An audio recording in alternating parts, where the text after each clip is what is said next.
Are you looking to take a platform designed to help you get started? Our online ensuring you have the knowledge, providing you with valuable networking opportunities and personalized guidance from CRE Central has the resources you need. Visit www.crecentral. All right. Welcome back to the Commercial Real Estate Investor Podcast, live from the Cobble Group Studios. Looks like we're having some technical difficulties today. Thank you for bearing with me. It has been a very interesting week. Very interesting week. You guys know that obviously Office Hours is here for me to share a little bit of behind the scenes of what's going on in my life, what's going on with the companies, what's going on with our investments. And I've got some unfortunate updates. Some things that are going on that I wish I didn't have to deal with. I'll definitely be telling you more about that. Looks like living in Atlanta saying having problems. Yeah, I don't know what's going on. It's doing the same thing on my end too.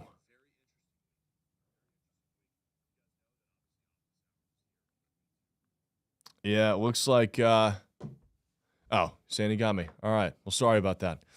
Appreciate it, Atlanta.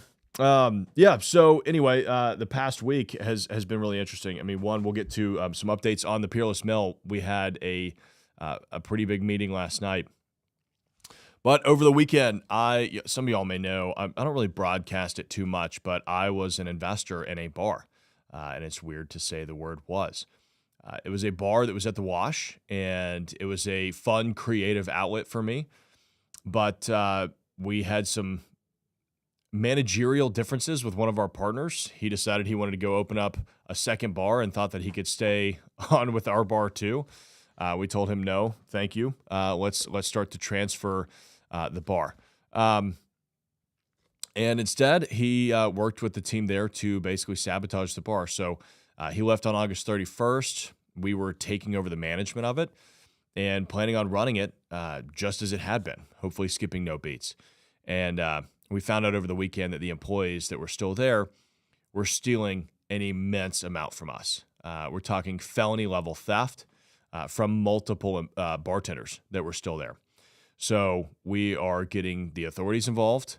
That is, it's really unfortunate. It's not a path that I would ever have to take, would ever want to have to take. But don't steal. You know, if you're a good person, you don't have anything to be worried about, right? That to me is just crazy. So we're dealing with that. We're doing a lot of investigating. Fortunately, we have cameras in the bar, and they go back 30 days. So we're just reviewing that footage now and preparing everything that we need to hand it over to the police. It is a police matter. Fortunately, we're not going to have to hire lawyers and do anything civilly because what they did was a crime. So again, it's just unfortunate all around. So we've had to shut the bar down, hopefully temporarily, until we can kind of get this investigation behind us, and then we'll move forward from there. Anyway, let's get back to something a little bit more entertaining. Well, I mean, come on, it's on me, right? I jumped into the hospitality business, investing in a bar because I thought it was cool, and it was in one of my buildings. And, you know, hey, let that be a lesson to you that, you know what, maybe you shouldn't just invest in cool concepts just because they're in your buildings. I understand real estate really well. I don't understand hospitality very well. I mean, that's why even on our hotel, like I manage properties. I hired a third-party property management company to manage our boutique hotel because it's just a different world. It's a totally different type of people. So, you know, the other thing, question of the day. We gotta cover the question of the day. QOTD is, are you more interested in building equity or building cash flow? Let me know in the comments. Would love to hear what y'all's thoughts are on this. So there's a big difference in equity and cash flow, right? I mean, equity is where you're probably not going to be getting any cash flow, to be fair. You're doing something that's heavy value add. You're creating forced appreciation. You're coming in. You're creating a significant amount of value.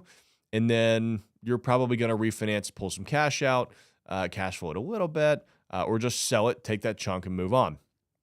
If you're investing for cash flow, you're probably not going to have the most stable or nicest property in the world, right? Because if you look at cap rates and how they work, the lower the cap rate, the more stable the property and the better quality tenant you have, right? And so cash flow typically comes from having higher cap rates, which means taking more risk.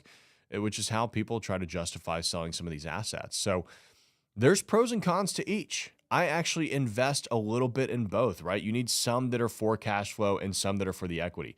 The majority of my investments have actually been all in on building equity, which, I mean, of course, has its downsides, right? Because all of my cash keeps going into building more cash, but there's no cash flow. But I also think that if I was investing strictly for the cash flow, that I wouldn't have nearly as much buying power as I would, and I would actually be restricted in the amount of cash flow I could ever create. So I think there's pros and cons to both, and it depends on what season you are in as an investor as to which path you are going to take. Other updates from this week, Peerless Mill, we had a meeting last night where we sat down with the city. It was a city council meeting, pretty big deal. And it was just interesting to see the turnout. I mean, there were an immense amount of people there.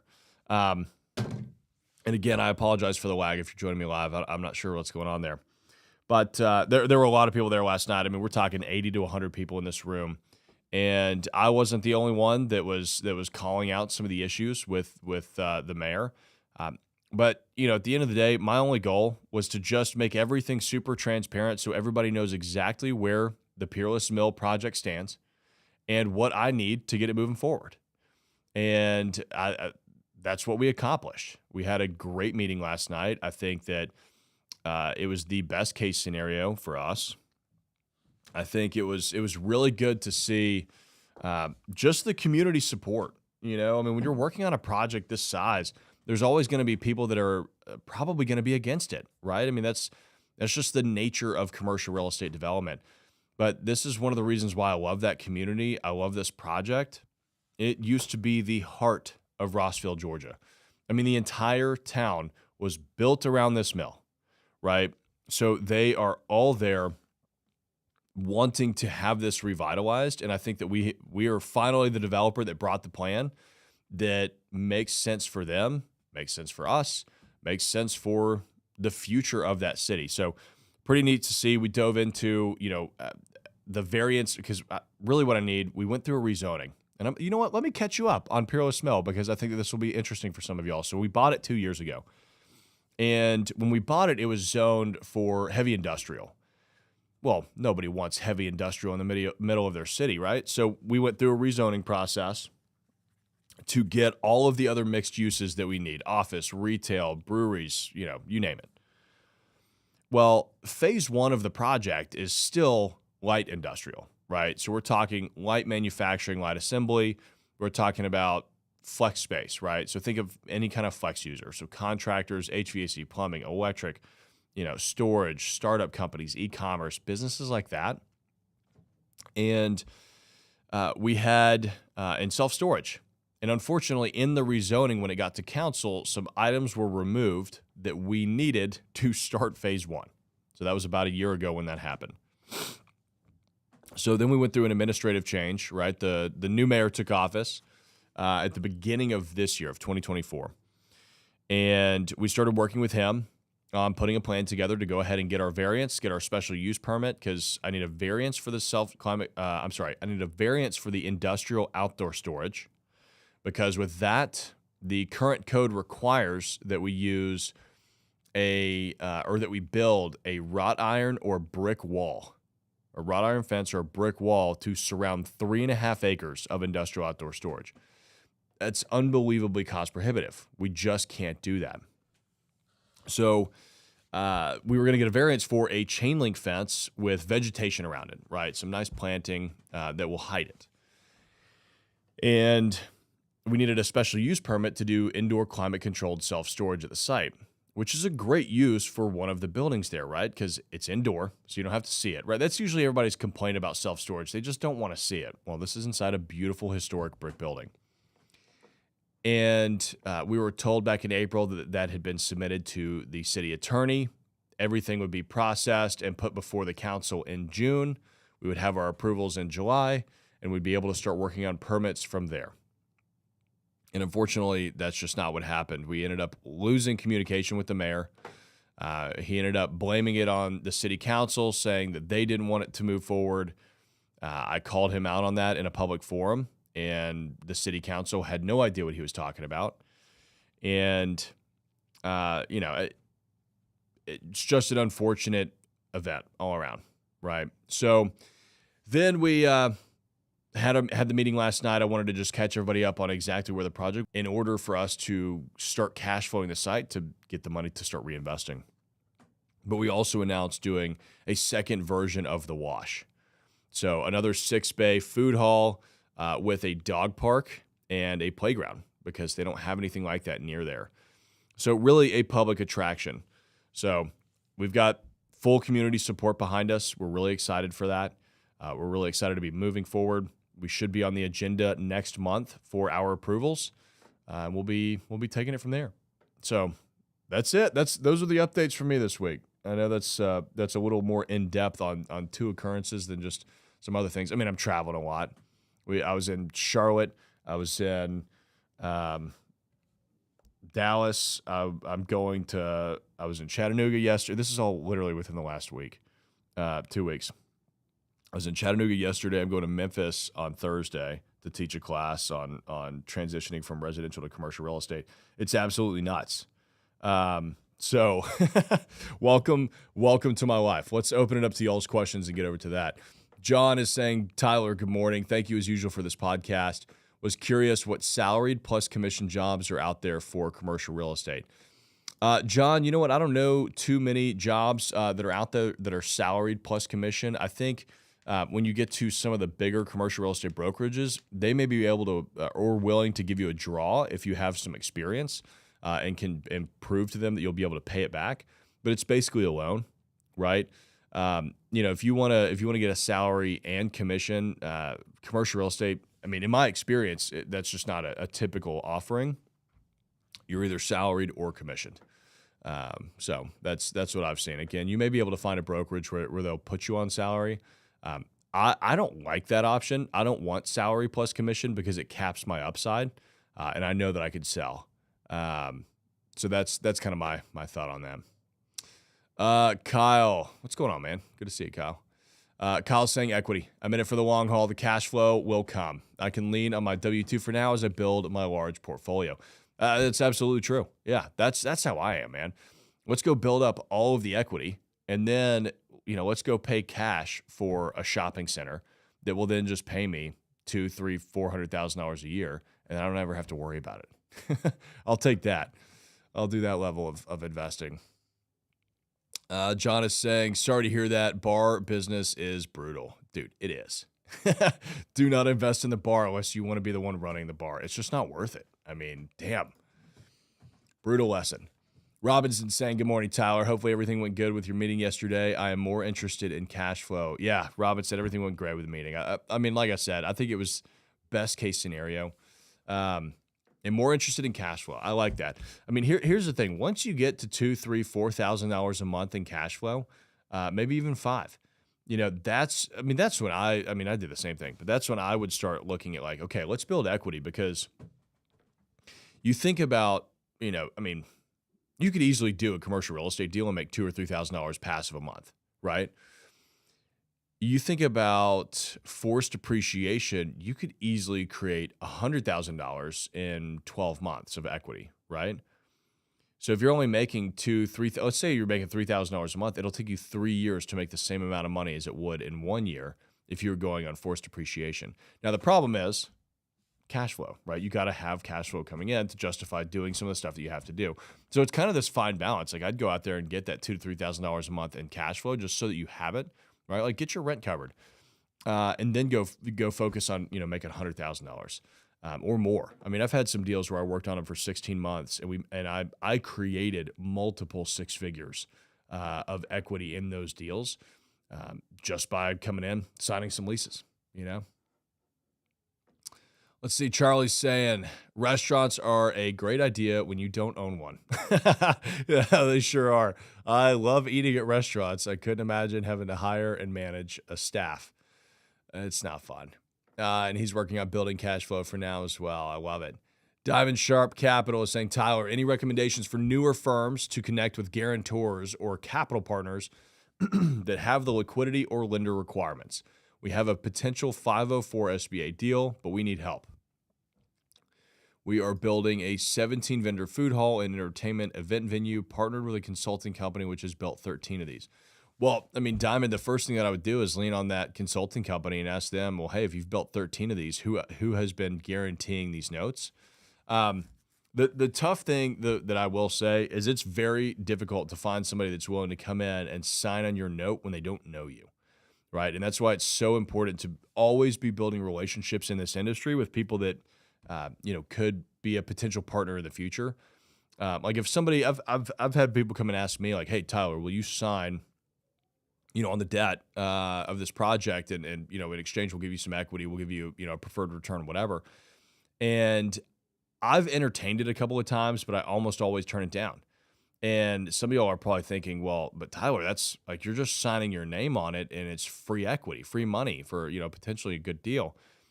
It is, but the downside is massive, right? Because think about it: if you have the biggest balance sheet, you are the guarantor of the deal. You have the biggest balance sheet in the deal. It doesn't matter if investors, if you're investor A, if investors B, C, and D are also signed on to guarantee the loan. When things go south, they're going to look at investor A, who has the biggest balance sheet, and they'll go, well, he can pay us back in full. So he can figure it out with his partners, but we're going to go after him. And that's not really a position that I want to be in for 10 or 15% of a deal.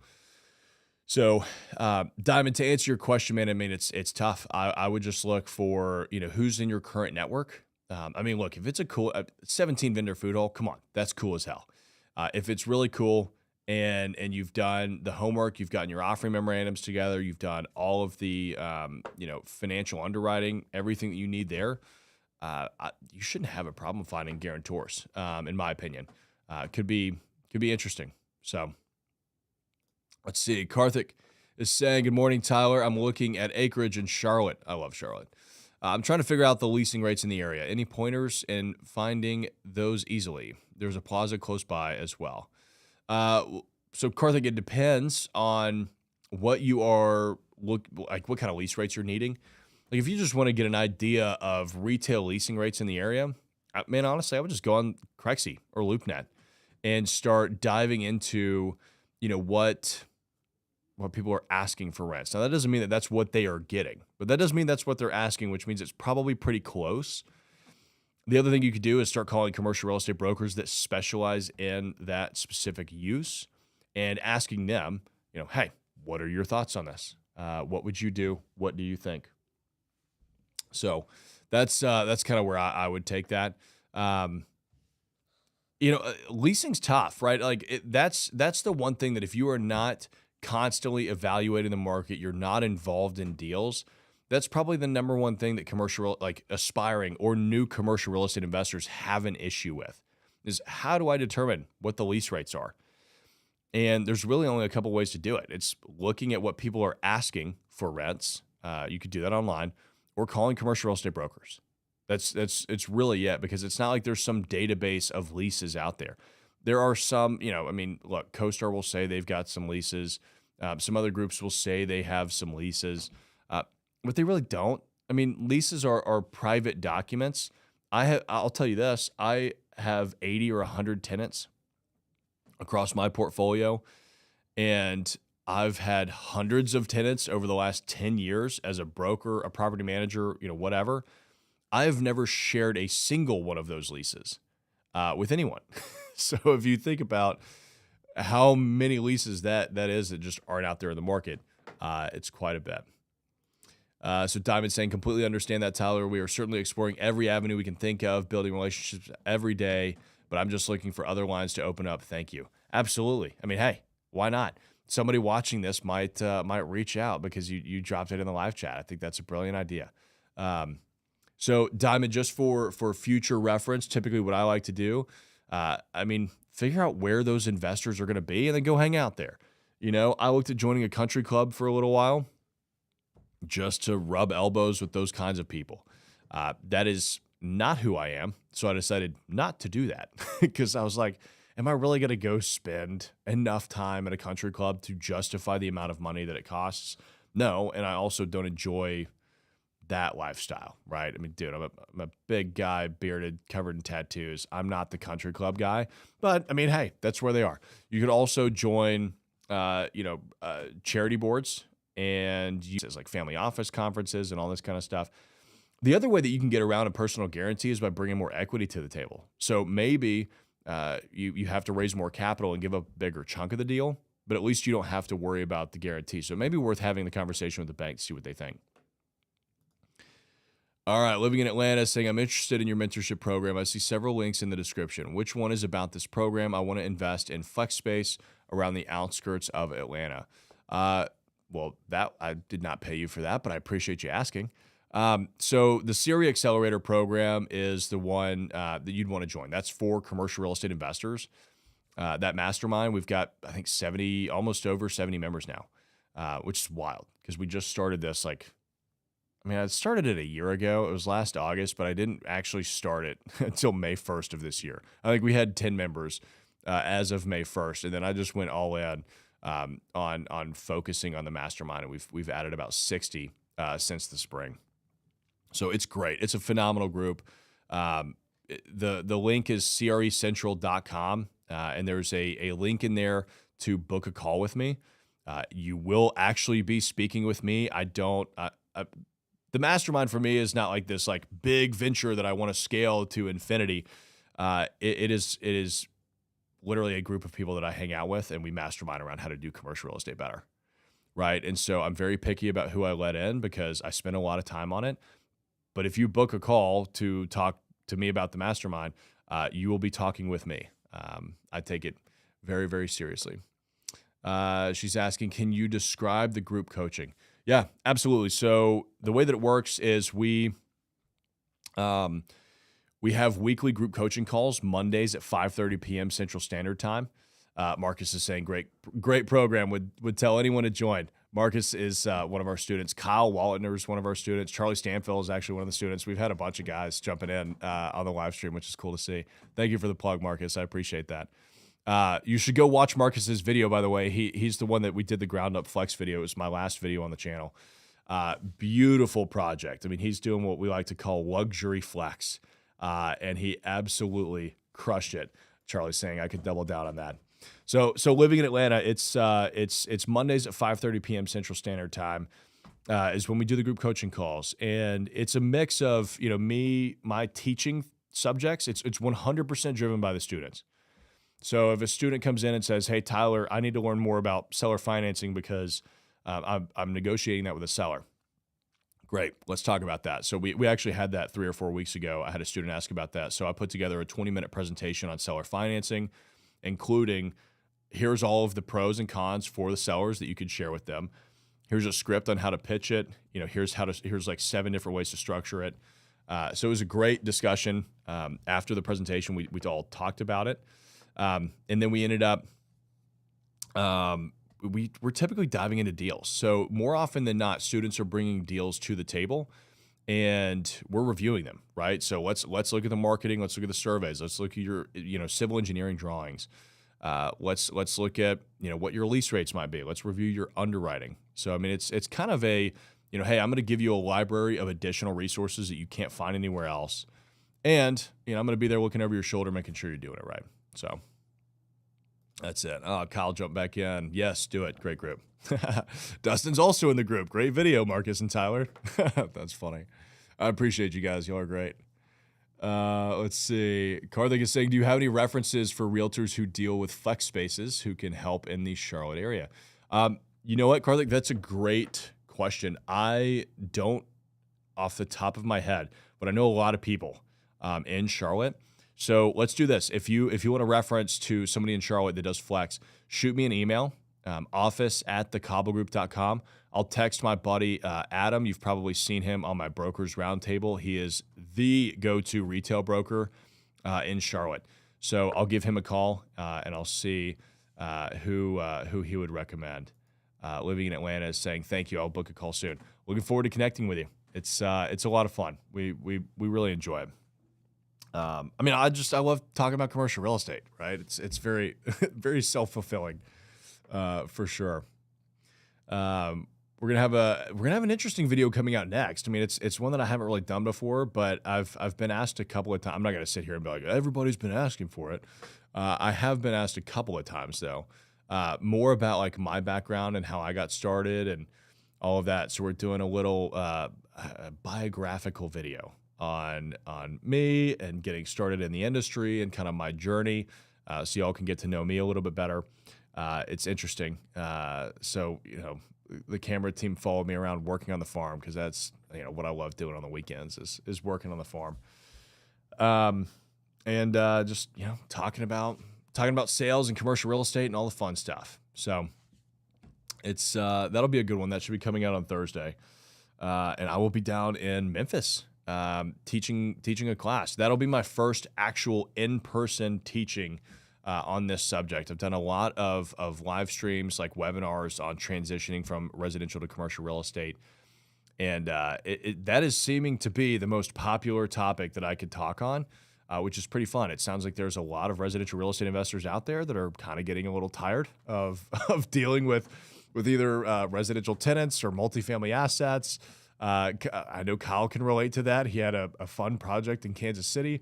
I mean, I couldn't touch residential. It's not for any investment purposes. I mean, look, I think residential, I think multifamily can make a lot of money. I think residential can make okay money.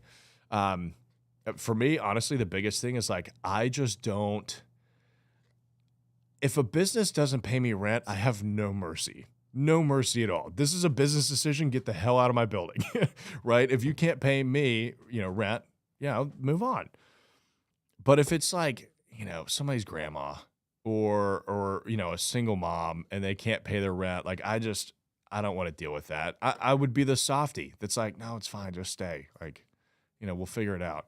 And that's not a good investment decision, right? So I would rather have my charitable contributions separate from my business decisions. That's just me personally. That's probably a lot deeper than y'all really care to hear. Jared is saying, Tyler, leasing up a small space in a quaternary market. Oh, wow. So beyond tertiary in New Mexico.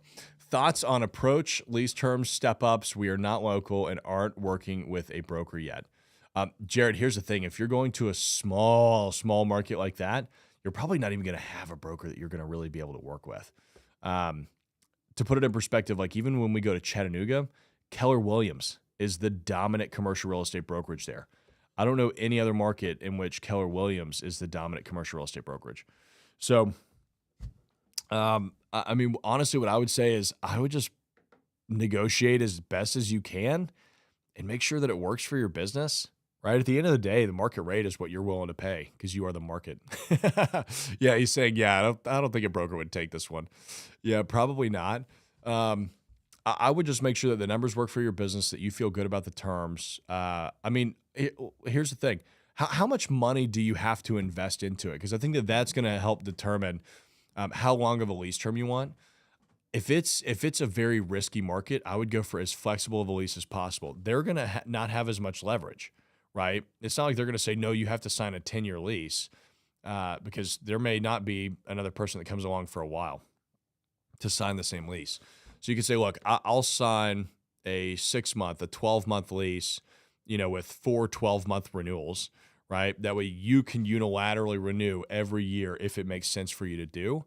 And you're really mitigating your risk over the long term. Because let's be honest, if you get in there, you do the venture, you got to do it for 12 months before you even figure out if you know what you're doing. Then it's probably another 12 months for you to really get everything in place to start making money. So you want to have at least, 1 to 2 years of testing it out. And then after that, you can kind of make your decision based on, what you think is best. Appreciate you guys for joining me today live for office hours. We're doing this every Tuesday at 8:30 a.m. Central Standard Time, as long as I don't have a conflict, which I have a feeling that I'm going to have a couple of conflicts coming up. But I will always post on Instagram if that is the case. Appreciate you guys, and we'll see y'all in the next one. Are you looking to take the next step toward investing in commercial real estate but don't know where to go? CRE Central offers a comprehensive education and coaching platform designed to help you get started. Our online courses cover a wide range of topics, from the fundamentals to advanced strategies, ensuring you have the knowledge and skills needed to thrive in this competitive industry. As a member, you'll gain access to our exclusive online community and monthly group coaching resources you need. Visit www.crecentral.com to learn more.